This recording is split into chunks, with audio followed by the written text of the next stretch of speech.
So good morning. Let's go ahead and get started as we have a lot of valuable information for you today.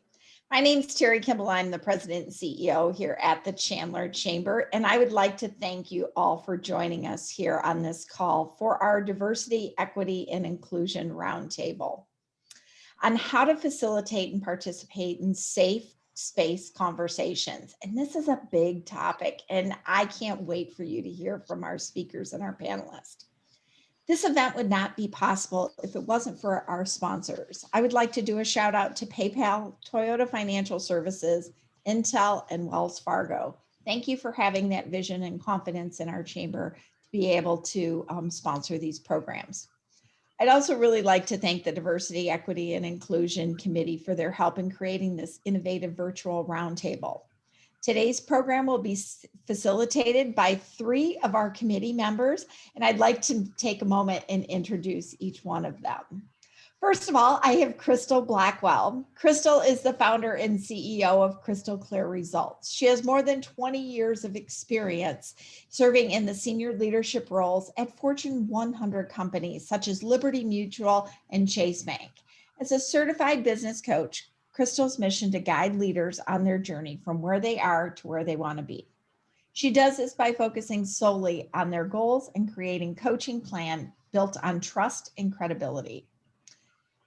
Crystal is a member of the Top Ladies of Distinction, Inc., and serves on our Chandler Chamber Board of Directors. So thank you, Crystal, for joining us. Our next presenter is Tyler Conaway. Tyler has been a member of the financial and fraud risk management community for over 15 years. He currently serves as a policy leader within PayPal's Global Commercial Risk Management Group. Tyler is also the global chair of PayPal Pride, which is PayPal's LGBTQ and affinity group, with over 2,800 members in 21 locations around the world. In addition to his role as the co-chair for the Chandler Chamber's DE&I committee, Tyler also serves on the Chandler Human Relations Commission. So thank you, Tyler. And also we have Dr. Cindy Banton, who is the founder and CEO of Advid Consulting. She is a transformational business leader with over 25 years of experience in the design and development and implementation of enterprise-wide workforce optimization initiatives. One of Dr. Banton's areas of expertise is organizational change initiatives in the area of equity and inclusion. Dr. Banton is committed to her goal of discovering innovative and common sense approaches to address the ongoing problem of social justice, inequality, and lack of cultural diversity in organizations, and create positive, sustainable change. So at this time, I am so excited to have these 3. You guys are going to love today. But at this time, I'd like to turn it over to Crystal Blackwell. And if I can just remind everybody, please put your microphones on mute because you are not going to want to miss a moment of these 3 fabulous speakers. So Crystal, let's go ahead and get everybody started. Thank you, Terry. Thank you, Chamber members and guests. For the full experience, I want to ask everyone to go into speaker view. So if you're able to go in speaker view, this will really enhance your experience for today's webinar. So let's just jump right in here.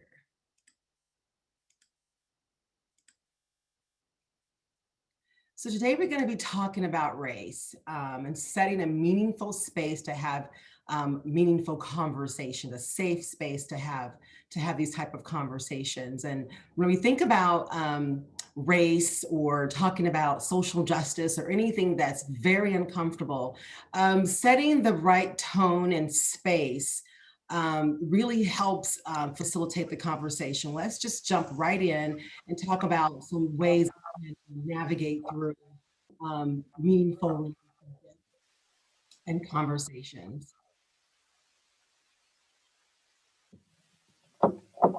We want to recognize the diversity, inclusion, and equity team at the Chamber, of course, led by Terry. And then we have the support of Carly, who we really could not do anything without her.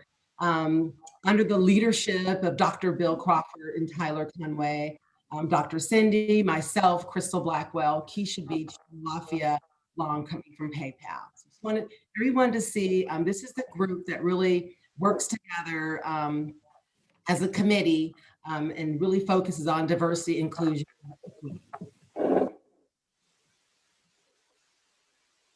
Today's objective is, why is it important to create a safe space?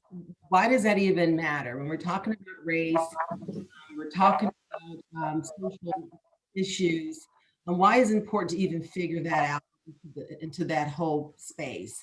Then we're going to give you some tips on how to create a safe space. We're going to do some role playing, and then we're going to have us time for Q&A.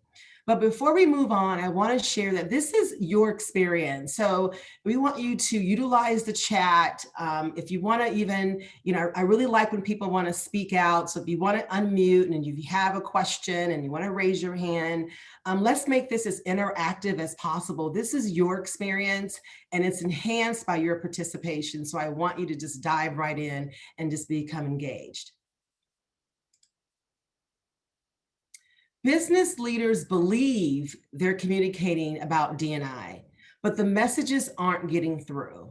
So I want you to kind of sit with that and ask yourself why, because leaders are doing all sorts of things to get in front of their organization about D&I and E, but the messages aren't getting through. There's a gap that has happened.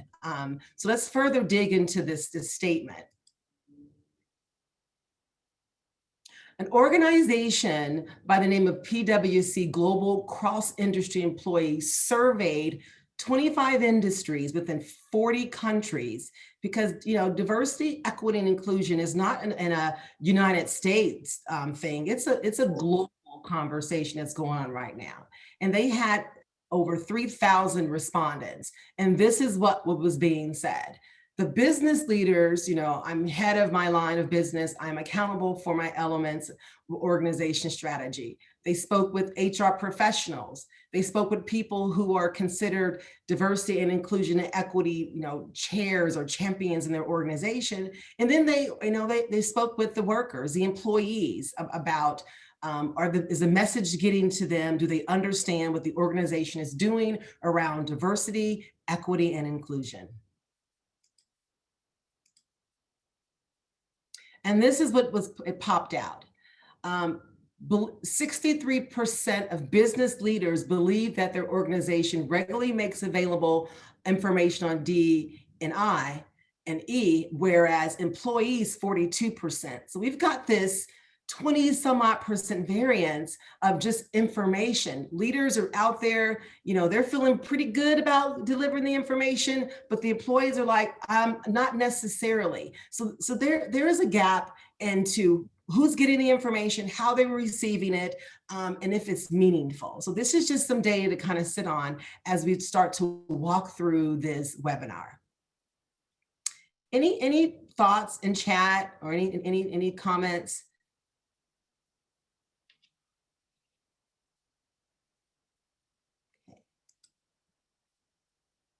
So here's a question to the group, and I want you to go and chat, or if you want to raise your hand and speak out. What does a safe space mean to you?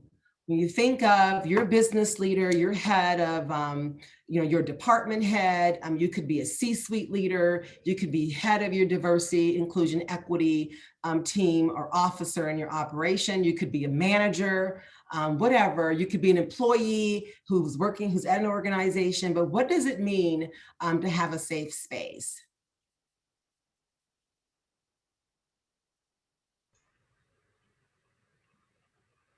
Crystal, I'll jump in to kind of get the ball rolling. This is Dr. Cindy. I think having psychological safety around these types of conversation or having a safe space. And the concept of that is when you feel included, you feel it's a safe space to learn, it's safe to contribute, you can challenge the status quo without any retribution or any kind of retaliation. That's what a safe space means to me.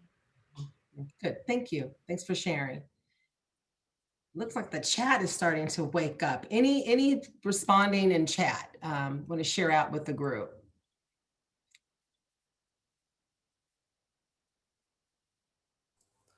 I'm just seeing in the chat comments, I think some key elements are that you can have a conversation and share your unique perspective without fear of retribution.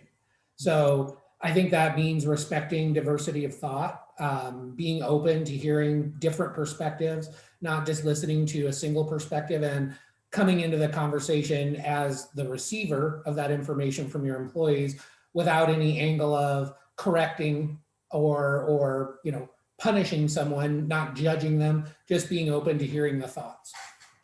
Thank you. Thank you. And real conversation and real action, as opposed to just checking the box or going through the motions. Yes, good. Thanks, Brian. Very good. Just meaningful, not just a task on your to-do list. Excellent. One more thought.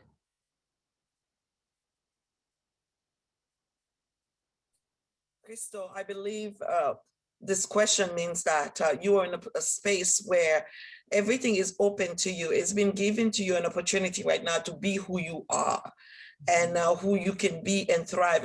And I always believe that once that's happened, the company is for the better, because now they have people that they can actually funnel information through that will bring back what really the company needs to thrive and to move forward. It takes a lot for a company to be able to feel safe, to allow employees to do these kinds of things, and for also the employees to be able to sit there and say, yes, I feel comfortable, I feel safe in this space, and it's okay for me to be who I am there.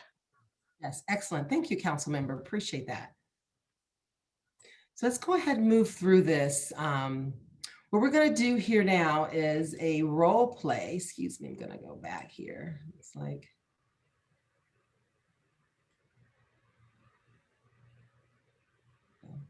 we're going to do a role play of an example of, what shouldn't happen. And, we're doing this, it's theatrical on purpose, but really we're going to talk about this has happened.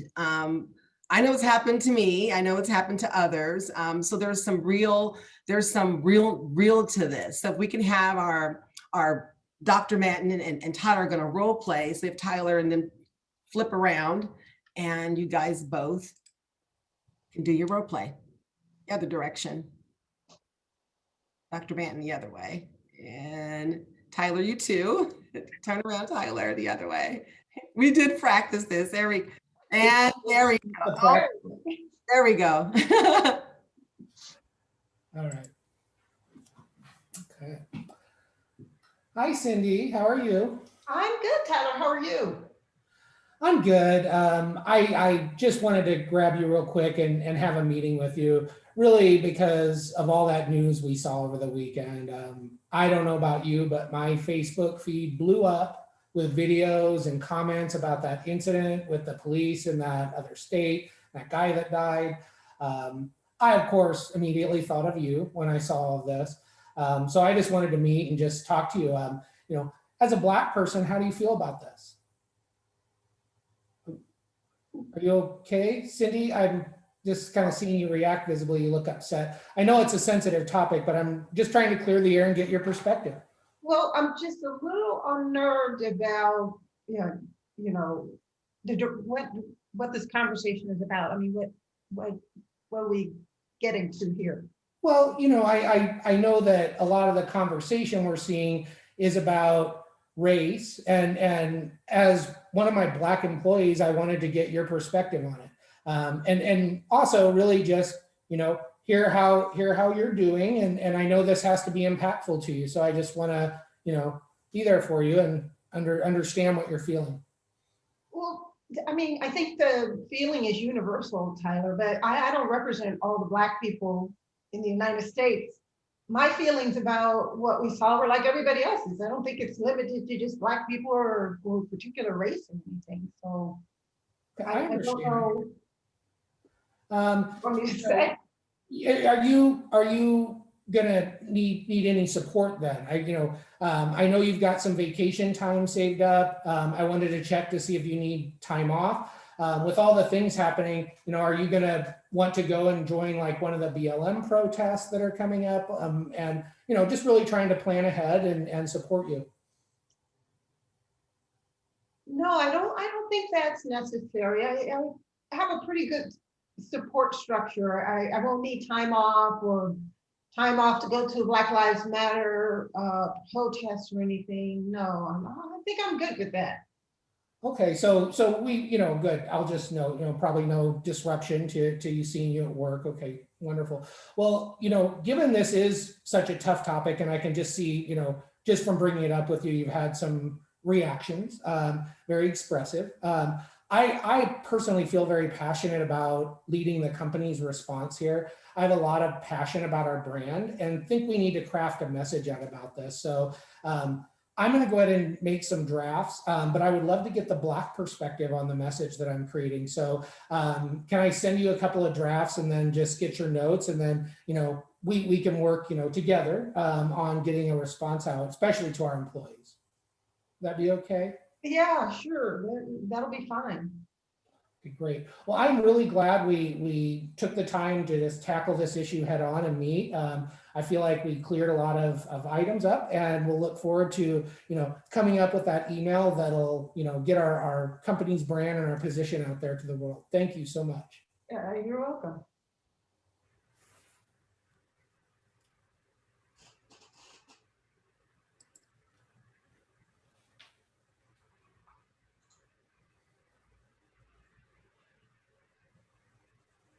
Sorry about that.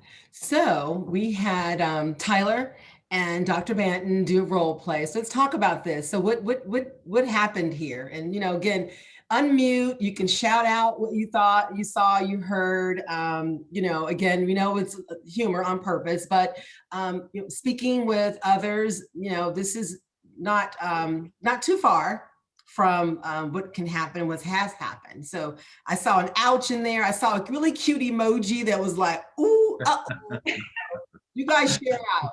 Again, this is your webinar, so I want you to feel comfortable and safe to just speak, if you experience something like that, or maybe you kind of stepped in it. So Crystal, I'll say this, the big word for me for Tyler is, so, and the point that Dr. Cindy made, Dr. Cindy is amazing. At the same time, she doesn't represent the entire African-American race. And I think that conversation, that role play, it really emphasized that Tyler was more interested in, at least the character he was portraying, was interested in himself. And okay, I guess we're good to go now. And glad we had this conversation, but it really didn't accomplish the right outcome. Mm-hmm. Good, thanks. If one of my teammates can really read some of this chat, I'm seeing some great stuff that's popping up. Yeah, and again, for the motive and how we crafted this, we took a lot of this from places like LinkedIn, a lot of other socials where people were talking about sort of the frenzied response that people had to try to tackle this conversation without really thinking it out. So one of the things that I saw over and again was someone on the spot and asking them to be sort of a representative of a broader racial conversation just because of their skin color and how uncomfortable that has to make someone, assuming that they, have an opinion in one direction or another, and then crafting what that is. So a lot of assumption making is coming up in the chat. Insensitivity, right? Do you need time off? Do you need, to process this? Assuming they can't work, right? Or do their job in conjunction with something happening in broader society, and just making that leap that, hey, you're going to go out and protest now. You're going to do all these things, and just jumping in with a lot of assumptions. And then I think, really kind of like not being authentic in the conversation, and not, giving some pretense, right? I care about you, but what I really want is your perspective as someone who is Black. And I want it because of these other reasons. I want to lead a response. I want to do those things. So a lot of that coming through in the chat. I'm sorry, go ahead. But then also, I was going to say also, Tyler, like everything is framed in this Black issue, that all the issues in America is about Black people. There are white folks don't own nothing, right? Oh, you Black people, this happened, how are you feeling? Now that introspection for white America to say, gee, what's my role in this? What's mine? But oh, it's Black people, or even the protest. Oh, you Black, how you feel? Not like, well, I'm white, how do I feel, right? So this contextualness of race in America, that needs to happen. Oh, yeah, they're Black. Oh, yeah. You need a time off. Not like, well, white people need time off to have courageous discourse amongst themselves. Like, whoa, this is us, right? It made me think of this Baldwin's quote, that we are trapped in our legacy and America is trapping us, right? And so it's this notion that was really evident in your role play, that everything that ill in America is about Black people. Okay, you fix it. What do you mean? Not that way. White people, we need time off, white people. White folks need a day off in America to have this truth and reconciliation dialogue, right? But it wasn't that, I was framing this idea of Blackness and Black people needing to fix things, right? So that was really a great role play, by the way. It was phenomenal.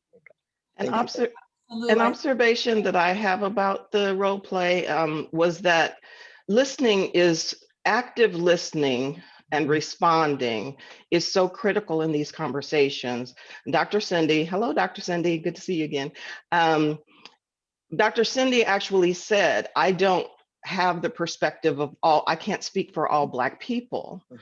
And yet he kept pressing for, well, I want the Black perspective, which means that he wasn't actually hearing what she was saying and responding to what she was saying. So we have to make sure that we're getting out of our objectives around the conversation and actually being involved in the conversation.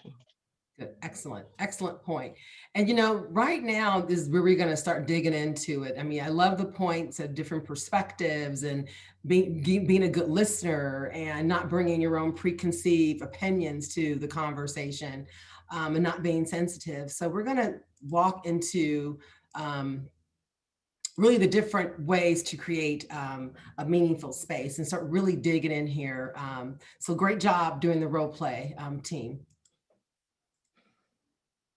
So now we're going to share tips on how to create a meaningful space to have a meaningful conversation. The first one is approach the conversation with respect.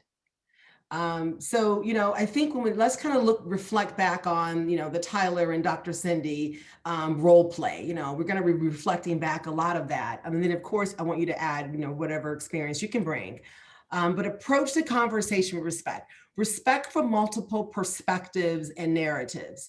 So Tyler just kind of showed up, with his perspective and his narrative, and he thought he embraced Dr. Cindy's, but actuality it came off very disrespectful. So we want to make sure that we approach the conversation with respect. And again, keep in mind the different perspectives.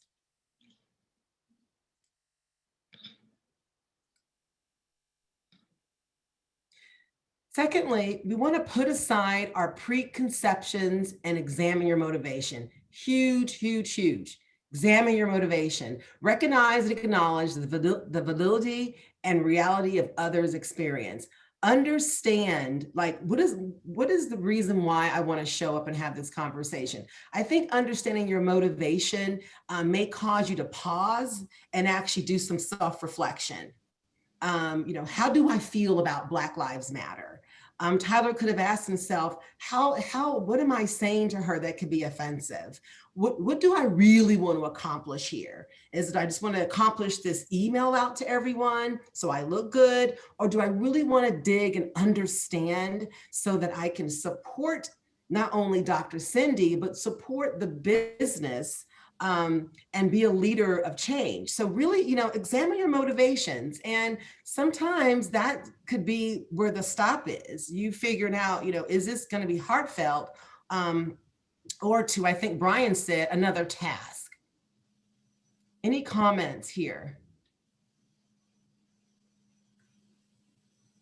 One thing for me during the role play is Tyler had some preconceived notions that I was going to be angry. He assumed there was anger in me. Even when he was talking to me, he said, oh, you look like you're upset or you're angry about this. And then he went on to say, maybe you should, you know, if you need time off, so there'll be no disruptions, as if I'm going to be walking around angry. My emotion was actually sadness. I mean, you know, anger lingers a little bit, but my overwhelming response was sadness. But he missed that. He didn't even consider it. And that's a really good point. The whole, that, you know, again, his own preconceived, he thought that because you were expressing yourself, that the expression or how you're expressing yourselves, because of what was, you know, his preconceptions of you as a Black woman, he read anger. When in actuality, you were confused and maybe, like you said, a little sad and taken back. So again, he went in with these blinders on, these blinders into this conversation. But again, examine your motivation. I'd throw into, sometimes I think these conversations, because they are not a light topic, the stakes feel very high and we feel a lot of pressure. We can lose sight of what really we're doing, which is conversing. And I think a lot of leaders have great people skills and conversational skills and don't lose them. Reading nonverbal cues, but not overreacting to them. You know, that, like, you don't go into any other conversation where you shut down when you see someone maybe express something that doesn't look supportive of what you're saying. You check. What, you know, correct me, did I say something, you know, and you actually stay in the moment. Thanks for sharing that. Embrace the discomfort of not knowing. We don't know what we don't know. Embrace that. You don't, you know, I think oftentimes, you know, leaders or people that are put in position where they're leading a group or they're viewed as that, oftentimes aren't comfortable with just simply saying, I don't know. And there's power of knowing that. Embrace your discomfort. Know that, hey, I don't understand that. And really sit with it. Because when you come into a situation and you approach it like the role play, you know, he thought that, I'm sure he felt comfortable and he felt safe to go in and have this dialogue with Dr. Cindy, but she immediately said, hey, whoa, I'm not the spokesperson for all Black people. He didn't know. I don't know if he paused long enough to just figure that piece out, but embrace the discomfort of not knowing. Understand that we don't know everything. And guess what? People don't expect you to. People really don't expect you to know everything. Find out what you don't know. So this is a great example. This webinar is a great example how you're investing yourself in terms of combination of individual and group learning. This is a great, you know, this webinar is you taking time out of your day, investing in yourself, finding out what you don't know.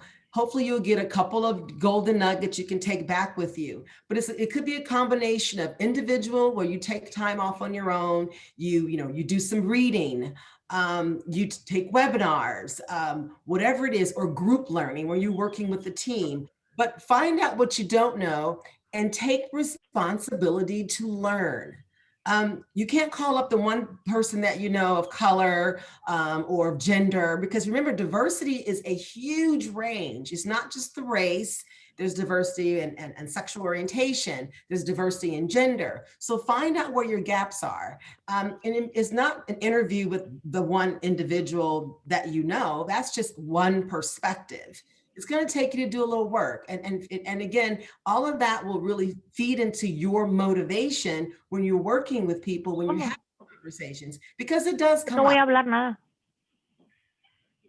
So any comments on here? Who has done just some group learning or some individual learning, who really dig into this topic?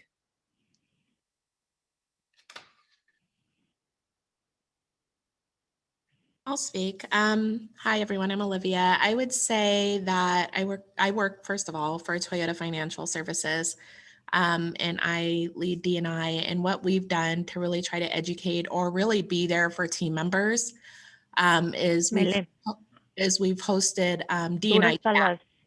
Puede que tenga que decir un comentario, pero bien chiquito. I think somebody's not on mute. You may want to go. Thank you. Go ahead, please. I think we had the representative who was speaking from Toyota. Yeah, they muted me. Hey. I think what we've done, I don't know what was heard, but from a D&I perspective is we've hosted D&I chats. We've had I think 2 D&I chats thus far. They've been after hours. And I will tell you, they've been extremely moving because we have over 700 team members within our building. I would like to see more, but I think it's definitely something that's gaining momentum because people are uncomfortable in this space. But the beautiful thing is just hearing people's stories and understanding what people are going through. And team members really relying on each other and educating each other. You know, I know it's tough. Here's what I've done with my children or my family to try to explain what's going on. And it's been extremely moving. We're going to continue to do it. But I would say it's a good starting point to open those doors and have the conversations and try to either educate or share best practices to help support other fellow team members around us. Excellent. I love that. I love that you're facilitating conversation, or really you're creating a space so that they can have the conversation. Because oftentimes I think that as leaders or, chiefs of DE&I or whatever role you play, we think that we are charging the whole movement, but actually we create the space so that the people can organically make it happen. You want them to. So I like that chat, because not only is it a generational space, you're going to get people who may feel comfortable in a chat doing it, who don't feel comfortable maybe face to face, or maybe doing it in other means. So love that. Use technology to create those spaces. Any other thoughts or any other ideas, things that you're doing to find out what you don't know in either combination or individual group of learning? I can go. Hi. Hi, I'm Christine. I'm with Nations Lending. We actually just did this last week and had asked everybody in the entire company nationwide to come into a meeting. And I mean, they try to make it with leaders, the owners, everybody included. And we had a huge meeting, and they were asking different questions about different things, but they allow you to have it in chat if you want to, but they really want to see our faces. They're like, please, let's be on Teams. It's a Microsoft thing, so we can see you, and we want to see how you're reacting to the information we're giving you.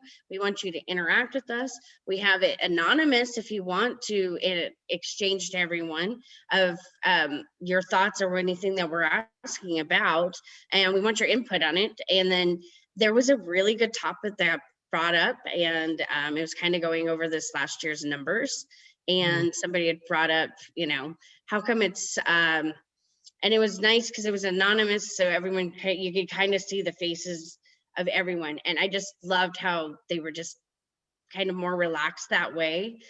You couldn't really, no one felt on the pinpoint, I guess is what I mean on there. And I felt like that kind of helped a lot of people out, it didn't matter really exactly what the question was, but I think because they had it with your being able to see face to face in a way, well, how we are today, but everyone in the company as well. And then having the anonymous available for people that are not comfortable of saying, hey, I'm giving my opinion.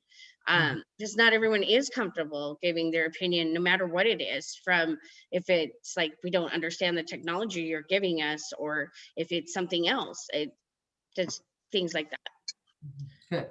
Good. Thanks for sharing. You're welcome. Crystal, I love what Christine said, and I want to build on that just a little bit and go back to something you said earlier when we started the presentation. Equity, diversity, and inclusion is not about just race and ethnicity. The role play we chose, we did because we wanted it real controversial, but it involves everything. You can be in a meeting in your organization and you have that person who doesn't speak up. That's a matter of inclusion. You want to make sure this person's voice is heard, or find out maybe they're not, like Christine said, they're not comfortable speaking up. And you could be talking about anything. Yes, the budget, some new technology, whatever. So, that inclusion factor is everything. All our wonderful differences we should embrace and make sure everybody feels comfortable and has their input into things. Good point. Thanks for elaborating on that.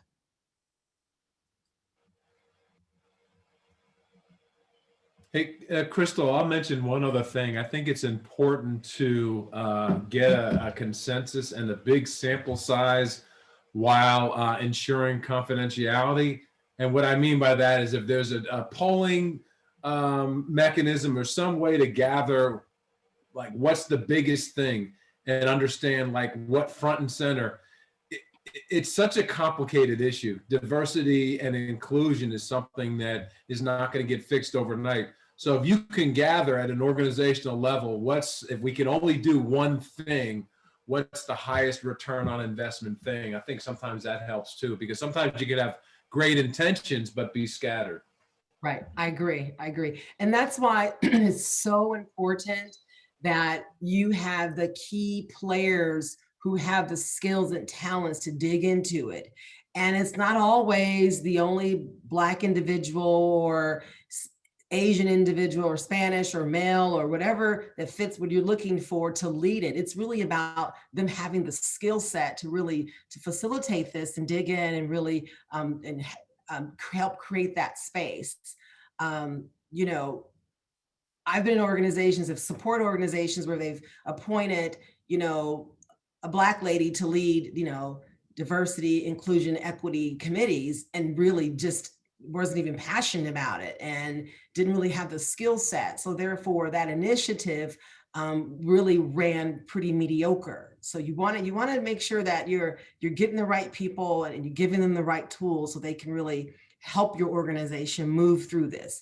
To Brian's point, this is very difficult, sticky, and we're all learning and growing through this. Listen and be open to questions. I think listening itself is an art. So to learn to be a deep listener is really a gift. And, I think in this time and day that things are going so fast, we all have to pause and, really quiet the noise in our heads and our environment to listen. But it's key. Listen and be open to questions. So the first check, listen to understand, and then speak to be understood. So you want to lean in and listen and, ask permission to take notes if you're the type that needs to maybe jot some things down. But you want to let folks know that you're listening. Looking around, multitasking, open environment, people popping in and out your office, that doesn't really speak to, listening.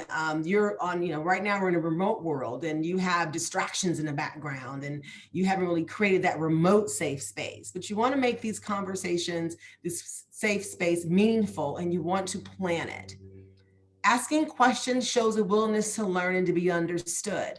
So if someone's asking you questions, and this is where I'm going to kind of turn the table a little bit, for those of us who maybe are being asked the question. So if someone's coming to me or someone who's in a diverse space and ask questions, talk to me about why do you feel this way? Not becoming so offended by it.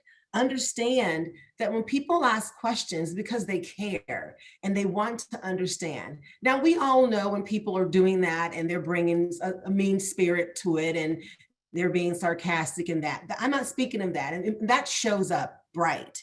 I'm talking about just the questions because everyone's journey is different. Everyone is coming from a different space. So we have to be respectful for the people that are demonstrating courage, asking questions or not. So I'll tell you a quick story. I had a friend call me up and, we actually met prior to COVID, and our relationship began to blossom during, this remote time. We set up Zoom calls and, we were really beginning a budding relationship, professional and personal. I'm Black, you can see that, but she's a white lady. And she said, "Hey, Crystal, I want to ask you a question." So I had no idea what it was. I was like, "Sure." And she goes, "What did you prefer to be called, Black or African American?" She goes, "I feel safe to ask you that." And that to me was a compliment. She asked me the question and I had an answer. I told her Black. And secondly, that she felt safe enough to ask that. And she said that she's wanted to ask that question forever. But I did say, "Hey, that's Crystal's answer. I don't know what others believe, but this is how what I prefer. So what I'm saying here is that if I would have not been open and understood that she was, asking this question, and I was listening to her tone, and I was willing to, she was willing to understand, and I was open to it, it could have not gone really well.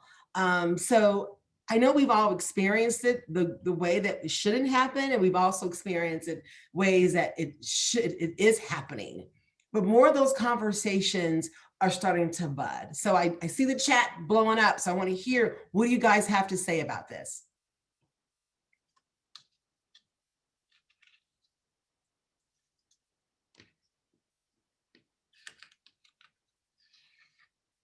We can either unmute, or we can have one of our reps dive into chat and share some of the different comments. Yeah, I think one comment that's kind of standing out is just eliminating the fear in saying the wrong thing. And I think that's two directions, right?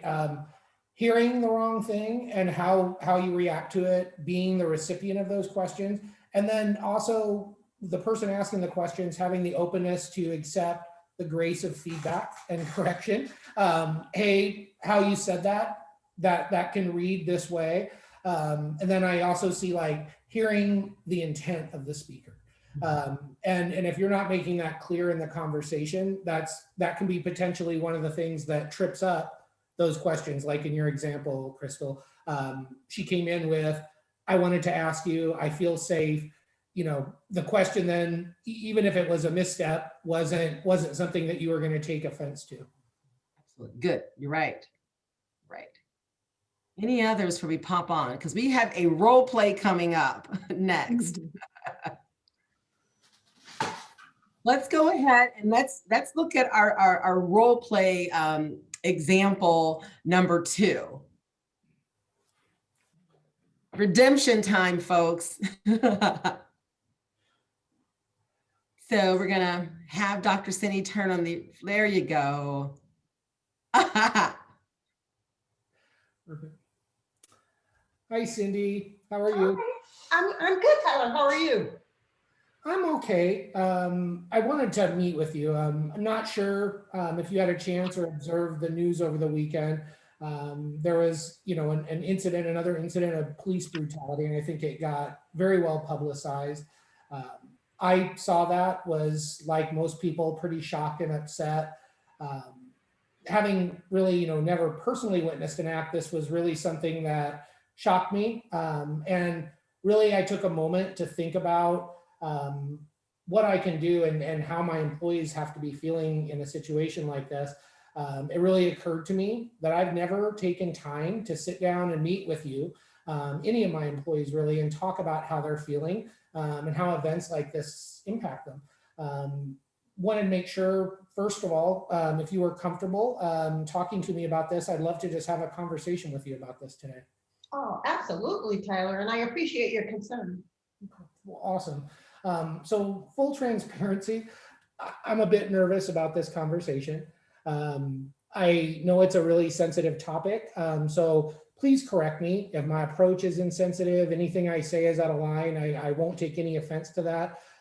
My intent here, first and foremost, is to understand how these events impact you. I grew up in a very small community in the Midwest. We never really experienced negative interactions with the police. I never fully appreciated that my experience, though, probably wasn't the same as many others in our nation. So I just wanted to ask you, what have your experiences been like? Yeah, that's a great question. So I grew up in the inner city, Compton, California. So that type of interaction between citizens and law enforcement was an everyday thing for us. It was also it almost took on a sense of normalcy in some weird way. But I think what's unique now is that people have cell phones, cameras, and things, and they've now been able to go global with videos with this kind of thing that's happening. I think the most consensus are there are good people in law enforcement. We have my brother-in-law is in law enforcement. I have other family members. But like every job or area, you know, you have a few bad seeds, but that doesn't make everybody bad. So I think that's what I'm feeling. It troubles me to see it. I think at work, everybody seems pretty supportive, you know, so. Okay, thank you so that's much. my experience. Yeah, and are these how, you know, I can't help but think, you know, when we see these events, when we see a lot of the imagery, that there's going to be impact to us.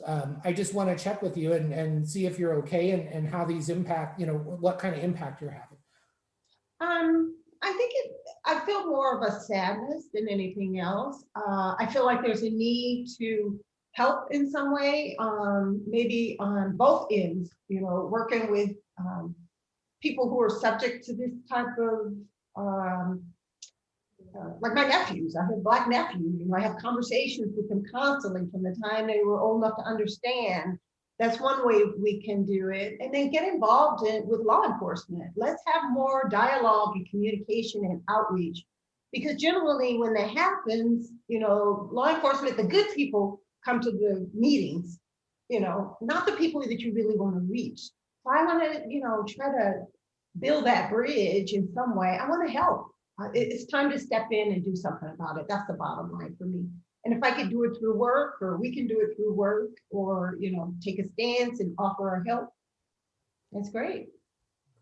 Cindy, I think those are great ideas. And really, again, thank you for just being willing to have this conversation with me. I actually think this is just really a starting point for us. I'd love to get others more involved, you know, really not wanting to impose on you, but given how our conversation went and what I hear from you is wanting to find a way to be a positive impact in what's otherwise a negative situation. Would you be comfortable having me involve you in more of a group conversation with the rest of our team? No, sure, I'd be happy to do that. I think that's a great idea. Okay, great. Well, let's set up some other meeting time. I don't want us to drop the ball here and just stay on point. So we can set up some other meeting times and maybe figure out how to best have that conversation so that others can share their thoughts, because I'm sure everyone's different on our team. Yeah. All right. Thanks, Tyler. That's a great idea. All right. Well, thank you again. Let me know if you need anything. Okay. Very nice. Excellent. I was looking at some of the chat response, and I think Melissa had put in there early on, just being authentic, you know, just being open and authentic. So, you know what, this is the time I don't want you bashful. I want you off mute. I want you guys to share what did he do well? Let's talk about some of the things that he did well. Let's really pick this apart and have some fun with it. What did you see that really created that safe space to have that conversation? Hey, Crystal, real quick, Tyler did a great job being vulnerable and being human and being present and listening. I mean, that was more than half the battle. He just showed up with the right place with humility as well. Love it, love it. Any others? Just jump right in. I would add, I think he had an authentic intent, and the way that he approached the conversation was just thoughtful, and it seemed like that made Dr. Cindy really, you know, opened her up to give some grace in that conversation to hear and receive what he was saying. And so, you know, I think just the pace and tone and the approach of the conversation was very different than the first role play, which I think was the intent. So good acting too. But, you know, I hope I say your name correct. Is it Eason? Esen. And what I love that you caught, and I was waiting for this, was that the body language. So, like, for instance, he was leaning in, he looked like he was listening at her, he was looking at her, he wasn't staring at her, he was gently looking at her, head was nodding as she was explaining. Before, he was just kind of like looking around and moving. He looked nervous and uncomfortable. So the body language is huge. Also, I heard intent, like he had intention. So he actually thought about this conversation before the conversation happened. And I think I read in chat, Cynthia put in there empathy. huge empathy. He used empathy, in the dialogue, and you can empathy, not only you hear it, you can see it. So he did a really good job of that. Any others? Yes, this is Adamas, I'm a Crystal. He centered himself. When I grew up, right, he centered himself, that we come into these spaces with our own knowledge of self and our own history, how it became, our worldview. He centered himself. Was it something outside of himself already on TV, right? But he centered himself. So Right. became very authentic that when I grew up, we all have our worldview. Our worldview shape how we see things, how we interpret things in the global space, right? So that centering of himself was very, very critical, very, very powerful. His own story. What's my story in this space at such a time as this? And that was very critical. I love that. I love that you caught that too. And you know what? He brought his story. Because remember we talked before, we all have our journey. Yes. So he shared his journey, and Dr. Cindy was open to it. You can see she opened to it. The fact that, you know what, he doesn't understand my world. So for like a moment there, they were sharing stories. Yes. They went back and forth, sharing stories. Yes. And that's where the power lies. Right. That's where the power lies.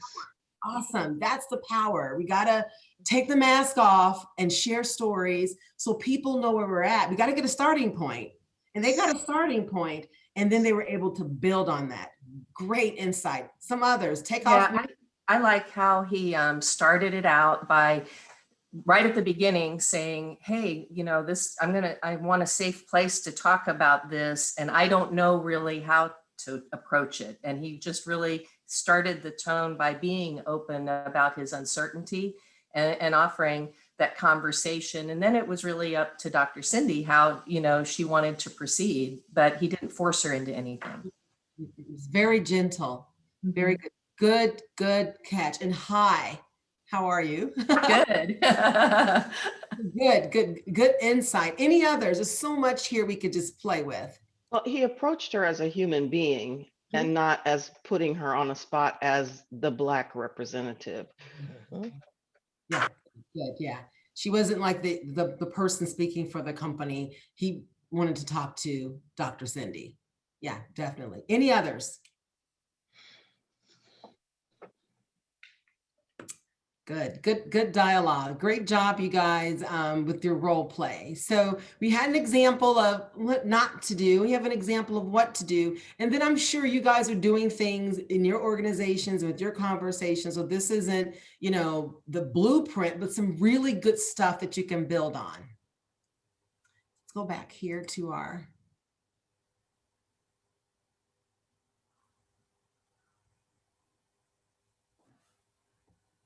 So the slide we had before we went to our role play talked about listening and being open. So once you've listened and you're open and you've gotten all the information, now is time to internalize what you've learned. And this is where you're stepping away. This is where Tyler steps away and he's like, wow, I learned something here about Cindy. I learned something about what her perspective of police brutality. And I didn't really see it from that space. I didn't realize that this was a normal space for her. And for me, I never experienced it. And then applying these changes to your mindset and actions. And this is where you take ownership. People who care want to make those changes. So you internalize what you've learned, and then you apply those changes to your mindset, and then it becomes your actions. Now, we know this doesn't happen overnight, but this needs to happen if you really want this to show up in your business. And as a leader, everyone's watching what you say and what you do. You're on spotlight. And if you say something, you're going to do it, and it doesn't show up in your mindset hasn't changed, your action hasn't changed, they're not going to trust you. And you're going to see that variance that we saw up front where 63% of leaders said, we're talking about it and we're championing it. And 43% of the employees are saying, not really, we're not seeing it. So this is where we could see that gap. I believe it can even be wider in some businesses. Commit yourself to change. We know change is hard. You know, we all know that, what is this? It used to be 21 days to change. And then I was reading an article where it actually takes 60 days to change. But the reality of it is making the commitment to change and know that it's going to be difficult. It doesn't happen overnight. But once we commit, you know, once you commit to do something and you start making a plan to make that change, then we know that we're making a movement. But it's not going to be easy. It's a process. And I believe that we're just now all open enough to start really making that movement toward serious change. It's going to stick. And also accountability is the key. Accountability is the key. So we're going to actually spend some time on accountability. And I know Dr. Cindy wanted to really talk about this with the group. So accountability is not only what we do, but also what we do not do for which we are accountable. So everyone has a role to play in this accountability bucket. And I know Dr. Cindy wanted to spend some time on it. So go ahead and share some of your thoughts around accountability, Dr. Cindy. Thank you, Crystal. I think accountability works both ways. And I think sometimes we forget that, and I'll go back to the police brutality type thing and social injustice. So you have the person who's a victim of this, and then you have law enforcement. Both have accountability for the situation, but we tend to look more at, oh, this horrible thing happened. Well, let's find out what's going on in the hearts and minds of law enforcement. You know, what are they feeling? What are they thinking? Maybe if we were more in tune to being accountable to them as being human beings and thinking and feeling, we could tap into that and help. So accountability in that respect. Also in the organization, normally these are, what do they call them? Flavor of the month initiatives, right. Equity, diversity, inclusion, or something happens and we need to put this in place so we don't get a lawsuit. But I think accountability has to be genuine and it has to come from the top and the bottom. Everybody has a responsibility. One of your slides that you had from PwC, one of the employees said, well, I don't know what I can do. Well, there are things you can be accountable to if a new person comes into the organization, or making people be accountable for making your teammates believe they are important and they belong there in the group. So that's my feeling on accountability. It works both ways. We have to be, there's accountability on the side of the victim or person in the organization and others. Good, good.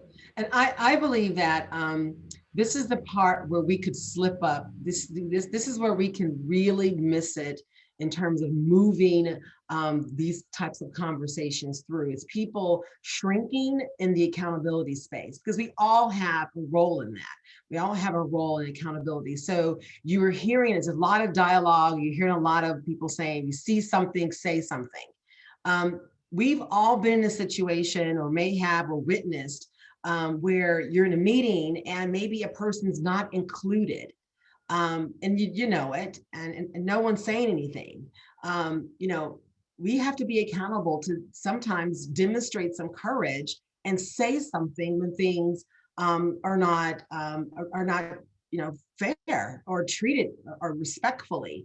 And you know, there's a way we do that in a respectful, professional way. But you know, if we don't say anything, we don't hold people accountable, it sends the message that it's okay. So we've got to be the type of leaders that's courageous enough and empower your people to be courageous enough to hold each other accountable, themselves accountable, and also you accountable. And then that's really where we start to move the needle, because, you know, when you are in the midst of making change and you misstep and someone holds you accountable, it's like it corrects you. You don't want to do that again, that's for sure. But if you continue to, you know, have bad behavior, you're not really holding yourself accountable, and you let others get away with it, it goes right back to Brian's original statement in the very beginning. Your actions become a task. Any comments on accountability?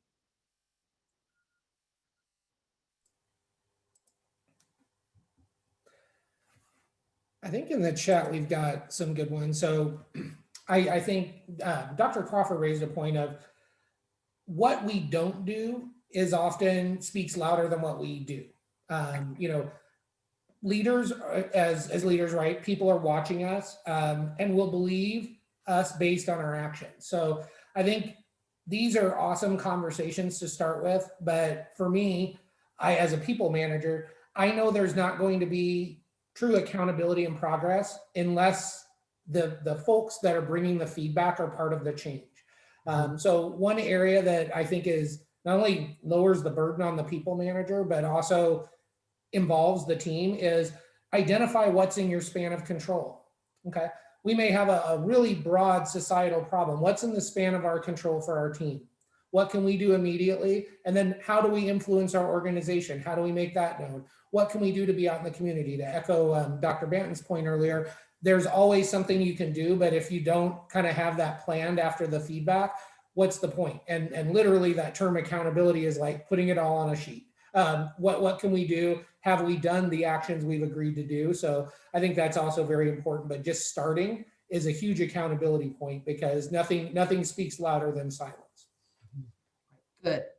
Excellent. Thank you, Dr. Crawford, for your comment in chat. Any other comments?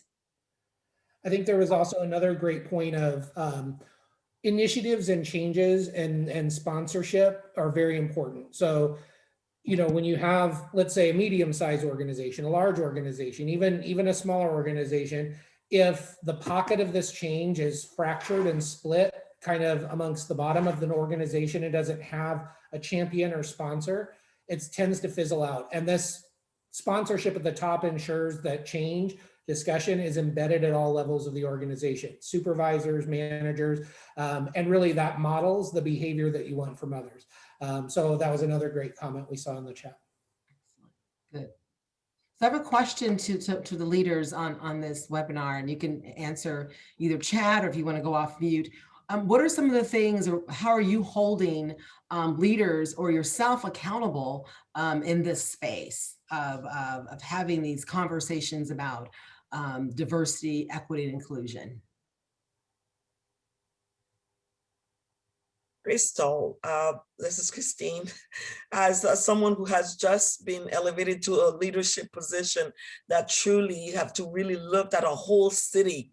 This is not just an organization. This is not just a group of people. Now we're talking about 286,000 people that we will have to look how we can include. And because we are so diverse, how am I going to govern from that position? Mm-hmm. The first thing that you mentioned earlier is the number one. Let's learn. And I'm sitting here as a student right now. I've been on a lot of different chairs, but today I'm sitting here as a student because I want to hear and I want to listen with ears that not only hear, but ears that are also deciphering what you're saying, put it in context. Because I'm coming with a different perspective, having not grown up here in the United States. As a Black woman, I see certain things that Dr. Cindy just spoke about in a different manner. These conversations, those role plays, the first one was like, woo, but the second one, it would have to take a different approach for us to be able to do that.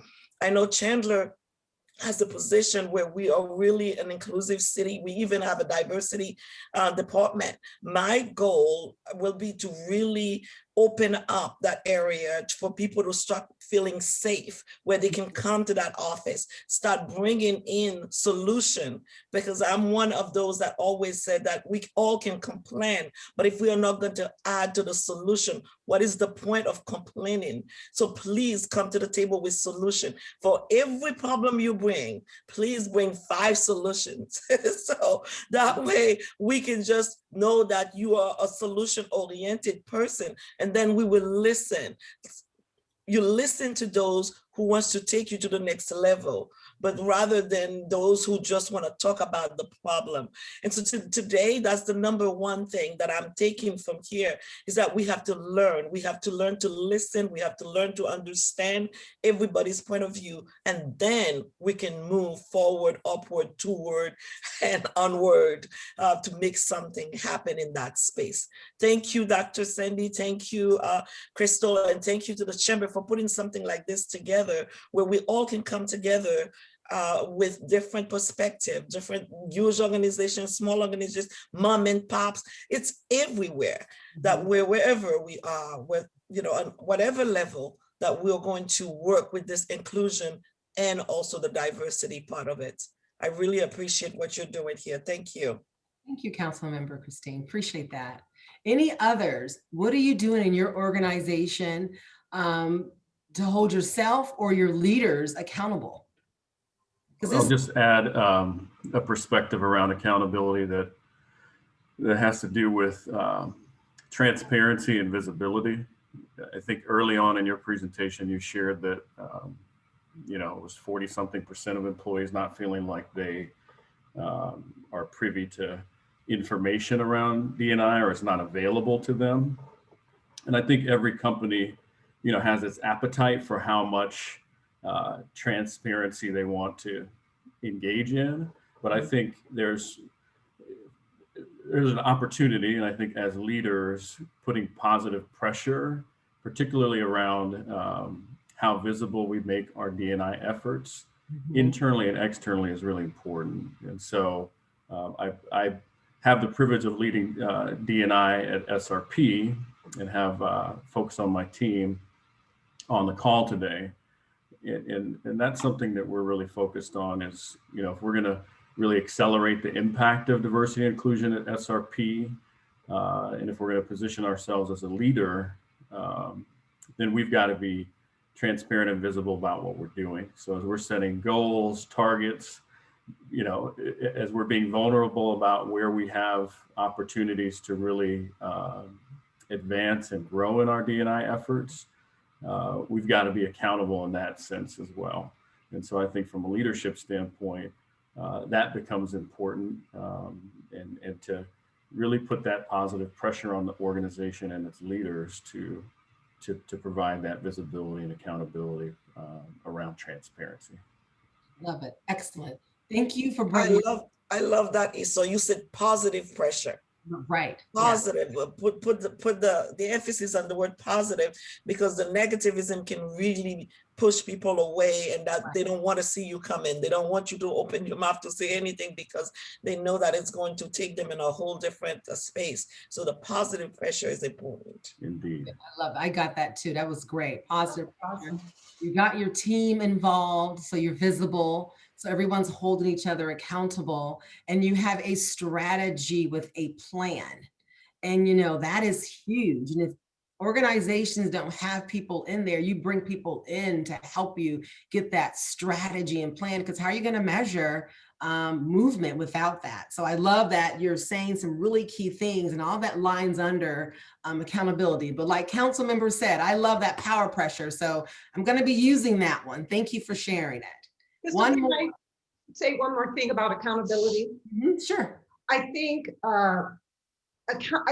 people are afraid of equity, diversity, and inclusion because they fear a change in the status quo. I'll give you an example. One of my neighbors works for a major corporation in Chandler, and this corporation looked at the diversity of their workforce and said, we need to ramp up our efforts to get women in leadership in this organization. Well, this person found it as a threat. The comments were, oh, they got to meet some quota, or, oh, this is, you know, like there was this fear of women are now going to take over and I don't have a chance. So I kind of tried to explore that. What is your fear? Or if you have a fear, talk to somebody about it. You know, or like goes along with transparency. Why are you, I see a bunch of women coming in leadership. What are you guys trying to do? Just put it out there. Don't be afraid. Don't complain about it. And don't internalize the feeling that, oh, now I'm a man, I won't be able to promote it because I'm not a woman. Good. That's a good example. And I think you and I talked about that. We talked through that one. We were discussing how this is showing up differently and how the conversation, we're having conversations with our friends about it. We're having conversations with people we work with. So diversity, equity, inclusion dialogue is happening now more than ever in a positive way. And we're able to really talk to each other and almost like do some coaching to help people change their mindsets and change how they view it. Again, that's accountability, where you could have easily heard that and never said anything and just said, it was not my problem. That's the way he thinks, and stepped away. But you showed some courage, you stepped in and you gave your opinion. Now you have him thinking differently. It really starts with us just, again, holding each other accountable and holding ourselves accountable. Any other thoughts before we move on? I don't want to miss out on anything. Yeah, there are a couple in the chat. And I think one thing that is becoming, I guess, more standard in corporate reporting, Jen Sanchez, who's Arizona Community Manager for Intel, shared a practice that PayPal as well does, as well as a few other corporations, where they're publishing their metrics, publishing, how they're accomplishing things like pay equity, representation of all different groups of people in different layers of management. And that's a really good example of not fearing where you're at now, but holding yourself up to the public light, saying, here's our intent, our goal, here's where we're at. And anyone in business knows when you see those numbers come out for your business unit, how you're doing, sometimes you're not performing where you want to be at. That's not necessarily a bad thing. It means you know what you have to improve on. So that was a great practice that was shared. Good. Show the data for the people. That is the highest level of accountability. So bravo to Intel. And I think you said PayPal does it. I'm sure others do, but yeah, that's huge. And your people notice and they watch, and then it becomes part of your culture. And that's where you want to move everything toward. Crystal, this is Dr. Crawford. Just one comment. And I applaud Dr. Banton for the what she shared with us. And I think it's important for us to understand that these conversations will make people uncomfortable, and we have to be open to that as leaders. We have to recognize that. And when they sit down with us, we have to do what we can to make them feel comfortable, which kind of circles back to what you said earlier in the presentation, but it also ties into, as leaders, we're accountable for that, for helping people feel comfortable so that we can all move forward together. Absolutely. Love it. And we can move on from that. As leaders, it is our responsibility. And, I'll just be honest, if that's a big task for you, maybe that's not the role for you at this particular time, because that's what's expected for our people are expecting that of us. So good, excellent job. So now let's step into acknowledge your privilege. Acknowledgement of privilege should evoke a willingness to listen, to be educated, and to understand how you use this privilege for the betterment of others. And this is an area where people hear privilege, they either go, I get it, or sometimes they feel like it makes them feel uncomfortable. So I want you to feel comfortable in this space, because we need to acknowledge there is a level of privilege, and no one's saying that you're bad because of it. It's just you have to acknowledge that, because that's acknowledging it is going to impact how you deal with people and how you show up. So if you're not sensitive, and we can go back to Tyler's space where the first role play, he wasn't sensitive to the fact that of Dr. Banton's experience of policing in her community, and it showed up throughout the entire role play. But then he followed up in the second role play where he was sensitive to it. He'd never experienced it, but he was sensitive to it. So let's play in this little space for a little bit. Acknowledge your privilege. What does that mean to you when you hear it?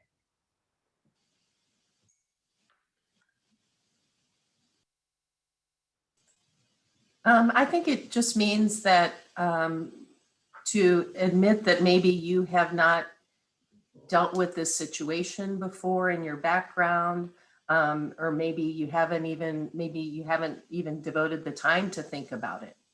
But now that you're here, you want to be open to that and get some feedback and get some input and just to be open to other people's experiences and opinions, and it's not a judgmental situation. So excellent. Love it. Love it.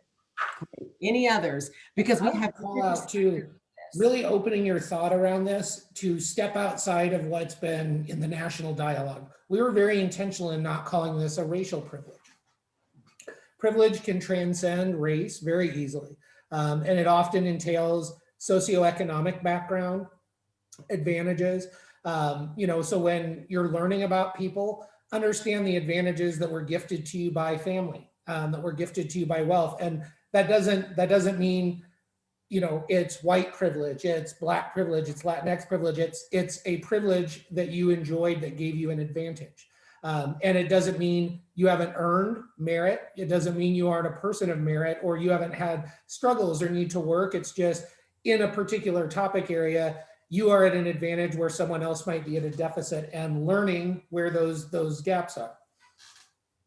You go, Tyler. That was I love that. I love that. I was sitting here going like, hey.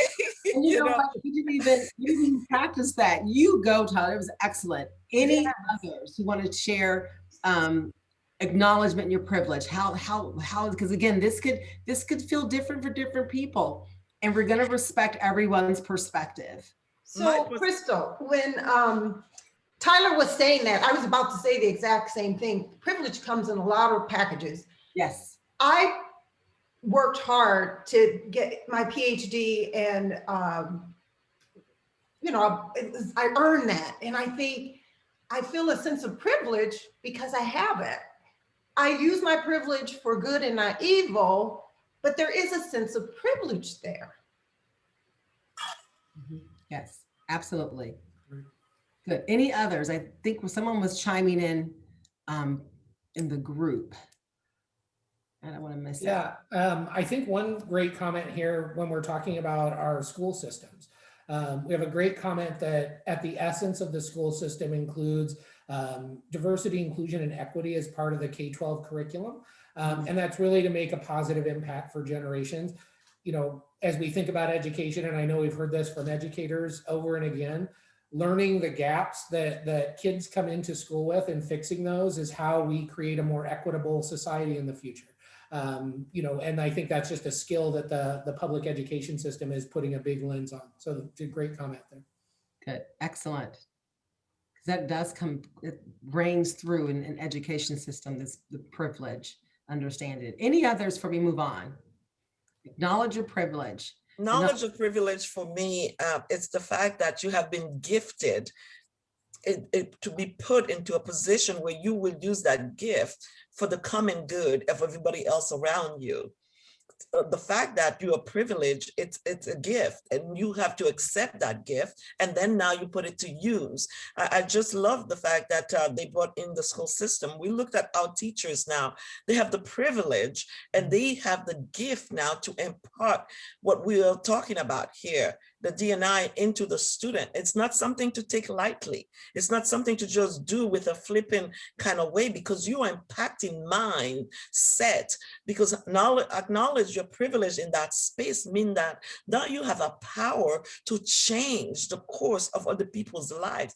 This is a great responsibility that we have to take on. It's not saying that, I have more than you. It's just saying that now I have a responsibility to do what's right for you, in order for me to make an impact in your life, for you to be the better than you are now. Well said. Well said. Thank you. That was well said. So next, we're going to get comfortable with your story, understanding who you are, your own values, your morals, your goals, your aspiration will help you be better, formulate the next steps in building racial equality.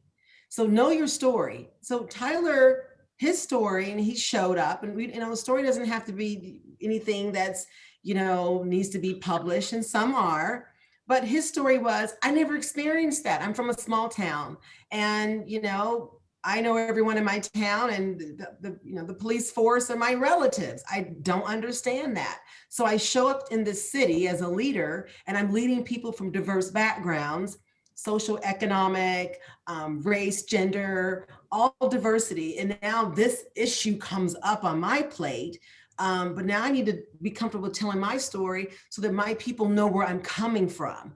We've got to get comfortable with our story, our own personal stories, so we can figure out where we land. That's like a level set. Like, this is where I'm at, and then build on that, and get comfortable sharing your story. The more we're open and transparent, we're hearing that along, throughout the presentation, and vulnerable, and we're showing empathy, people will respond to you, and then they'll get comfortable, and they'll allow you in, and then you're able to really make some moves in your organization. So I see some comments in chat. Who wants to share?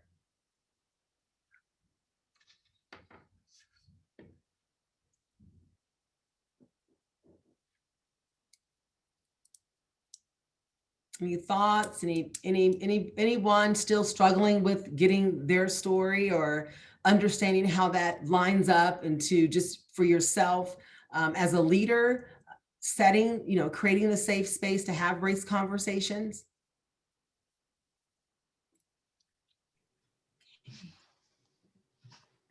Crystal, I'll start. I'll give you some. Are you there? Yes. So those of you that know me know that you see me here as a CEO here of Chandler. I'm originally from Michigan. I actually was born and raised in Detroit. And my mother raised me with very high self-esteem that I didn't realize growing up. I didn't realize I was the minority in my neighborhood that I grew up in. And so seeing that, people just see me as what my physical looks like here. And that's not who I am and who I was raised in and born with. And so I think that don't look at the outer, really take a look and learn who they are from within.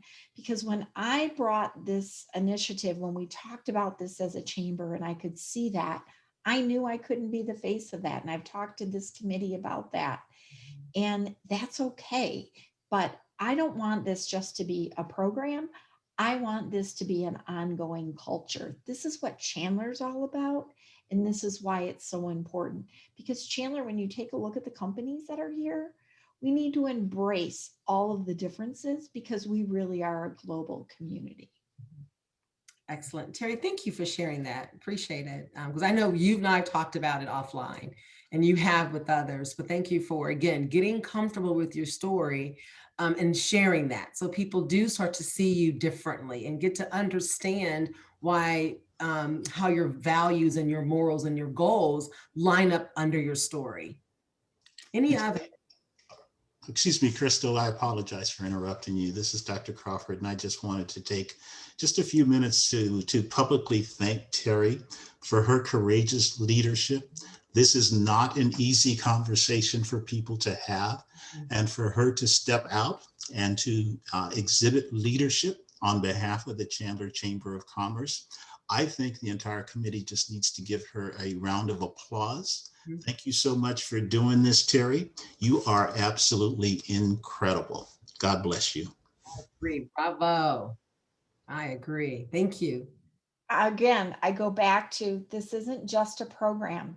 This is the culture. This is who Chandler is all about. And that's the conversations that we need to really be having as we move forward as a community. Otherwise, we are not going to. When companies look at relocating here, they want to know those kinds of things. Tyler's done a number of presentations, and with different survey results that we're hearing. This wasn't Terry Kimball's program. This was what our businesses had to say, and stepping back and listening. Those same concepts go through what we're talking about here today, and it's that listening component. Good, excellent. I would also throw in, just as a perspective, this is not an easy task. coming up with your story, because we have a gigantic background of experience, and what to choose, what to share can be pretty difficult. But I'd invite anyone that's really wanting to move forward. You have our DE&I committee as sounding boards. You just contact the chamber and we'll be happy to reach out and talk to you, help you craft that story, because I can't stress enough, when you lead with this true authentic story, I've never had a bad experience. I've never once had anyone react negatively to it, and getting that down and mastering that skill is the gateway into these conversations. So please leverage us. We're always open to help. You're 100% correct. So moving forward, to kind of, continue on what Tyler's message, these recommendations require you to understand yourself, others, and the situation at hand. So you just can't jump into it, there's something that happens, a hot topic, and then, you're getting some sort of, initiative to respond.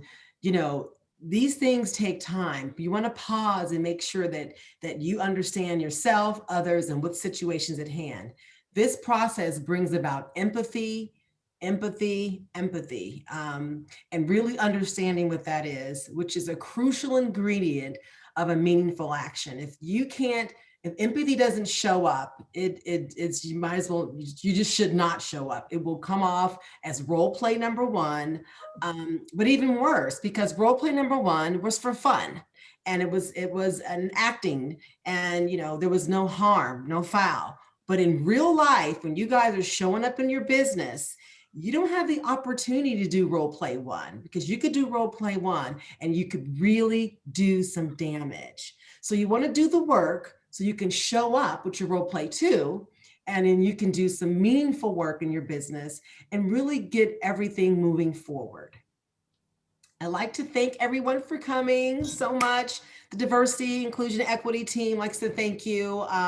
Look forward for more webinars and topics. And again, thank you for taking time out of your day, taking time out, investing in yourself and investing in your organization. And again, it's always an honor for me to present. I don't take it lightly. Thank you, team, for allowing me to do this. Thank you, Terry. This has been wonderful. Share your ideas, give us feedback, and have a great day. Thank you, Crystal. And I just want to say that we have learned a lot. And thank you to this entire panel about the importance of having these safe space conversations. And I loved the role playing, because some of the people, I got a text message from somebody who was on the call today that said, at first they didn't see Tyler's first initial approach as being bad. They thought he did a great job.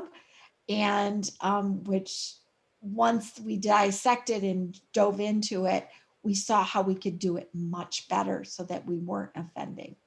I want to thank again to our sponsors, because you know what? Our sponsors really believe in this. So thank you to PayPal, Toyota Financial Services, Intel, and Wells Fargo. Please take a note. Next Diversity and Inclusion Roundtable is on April 13th. Don't forget to mark your calendars, because this dynamic team of committee are going to bring you, wait till you see what's next on hand. There will also be an evaluation survey that will be sent out to you after the program. Please fill it out. We want to hear from you. We are listening, and we want to see you at the next up and coming roundtable. So thank you again for being here. Please enjoy the rest of your day. Be safe, and take this, tell somebody else about what a fabulous experience this was, and let's bring more to the table next time. Thank you so much. Bye, everyone.